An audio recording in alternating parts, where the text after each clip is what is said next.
गावाच्या बाहेर कार्यक्रम असते आणि त्या कार्यक्रममध्ये म्हणजे भाग घ्यायचा असते. जसं कोणाला पटेल तसं भाग घ्यायचं असते. स्वच्छताबद्दल, आपल्या घरात स्वच्छता, मुलांबालांना स्वच्छता असं सगळं ते तिथे एक ठेवलेलं असते, बक्षीस ठेवलेलं असते. तर गाव असते बाजूला आणि तिथे कार्यक्रम असते. तर सगळ्या बायांना तिथे येऊन सांगितलं का ज्याला भाग घ्यायचा असेल सफाईमध्ये तर त्यांनी घ्या. तर आता सफाई म्हणजे आपल्या घरादाराची सफाई ना. मग काय केलं सगळ्यांनी घर वगैरे सजवलं. कोणी तर असं काय काय आणून सजवलं घरामध्ये भाग घेण्यासाठी, बक्षीस मिळवण्यासाठी. आणि एक गरीब बाई असते, तिची झोपडी असते. तर तिला सजवण्यासारखं तिच्याकडे काहीच नसते. ना पैसे असतात, ना पाणी असतात, काहीच नसते. ती आपलं घर नेहमी सजवायची म्हणजे तिचं घर एकदम स्वच्छ राहायचं, एकदम मस्त. घरामध्ये बाजूला अशा ओट्या बनवलेल्या बसण्यासाठी. तर पावेऱ्या छान म्हणजे अशा मातीच्याच सगळं बनवलेलं, पण मातीचं घर एकदम सुंदर होतं. सारवून सुरून एकदम लखलखीत होतं ना. अशी भांडी भिंडी तिची खूप स्वच्छ अशी, त्या भांडी ठेवायला फळ्या वगैरे अशा लावलेल्या असतात त्यावर भांडे. आणि ती झोपडी असते पण एवढी सुंदर असते ना झोपडी, तिथे बसल्यावर असं वाटायचं हा जसं काय आपण स्वर्गात बसलाय. मागचा दार असते, पुढचा दार असते, तिथे पावेऱ्या असतात, मागे पावेऱ्या असतात. असं करून तिने घर ओट्या लावलेल्या असतात घरामध्ये बाजूबाजूला बसण्यासाठी. असं तिचं घर असते. आणि गावामध्ये पण सुंदर घरं असतात, पण त्यांनी सजवण्यासाठी त्यांनी काय काय लावलेलं असते घरामध्ये. का आपण चांगला हे मिळेल म्हणजे आपलं घर बघून आपण म्हणजे चांगला बक्षीस वगैरे मिळेल.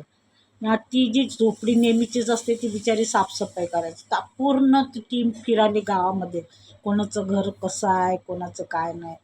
तर त्या सगळ्या टीमला अख्ख्या घरात फिरलं. तर कोणी घर सजवलं आहे, कोणी तिथे पडदे लावल्यात, कोणी रांगोळ्या काढल्यात, कोणी घराला रांगोळ्या टाकल्यात, अशी चित्र काढल्यात.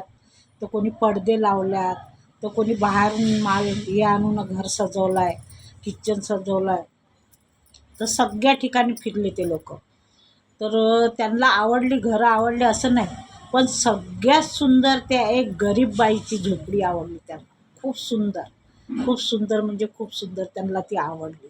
आणि एवढी ती झोपडी होती, छोटीशीच होती, म्हणजे 4 लोक राहतील एवढीच छोटी झोपडी होती.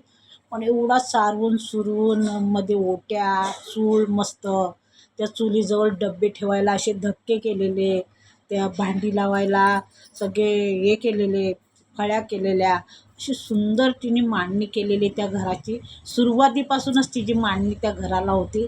आणि ते जेव्हा ते कार्यक्रमामध्ये तिचा पहिला नंबर आला, एवढ्या लोकांमध्ये, एवढे किती लोक आलेली, त्या लोकांमध्ये तिचा पहिला नंबर आला त्या बाईचा. का सजवण्यात म्हणजे स्वतःहून सजवलं आणि ते सजलेलंच होतं. म्हणजे तो झोपडी होती पण ती नेहमी त्याला तशी सजवून ठेवायची. गरीब होती तरीसुद्धा एवढी कष्ट करून ना ती ती झोपडी सुंदर करून ठेवायची. तर त्या झोपडीला तिला बक्षीस मिळालं.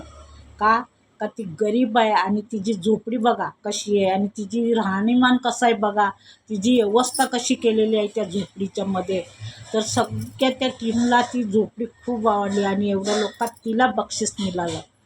तर मैत्रिणींनो, जरी आपला घर छोटा असला, एकदम छोटा असला, तरी ते आपल्यावर आहे, आपण त्याला कसं सजवायचं, कसं ठेवायचं. ते आपलं घर आपल्याला सजवण्यासाठी आपला स्वतःचाच आपण दिमाग लावायला लागते. तर त्या गरीब बाईला सुंदर एक म्हणजे बक्षीस मिळालेलं. तर सगळे लोक खूप खुश झाली आणि विचार केलं गावातल्या महिलाही का आम्हाला नाही भेटलं चालेल, पण ह्या बिचारी गरीब महिलाला मिळालं.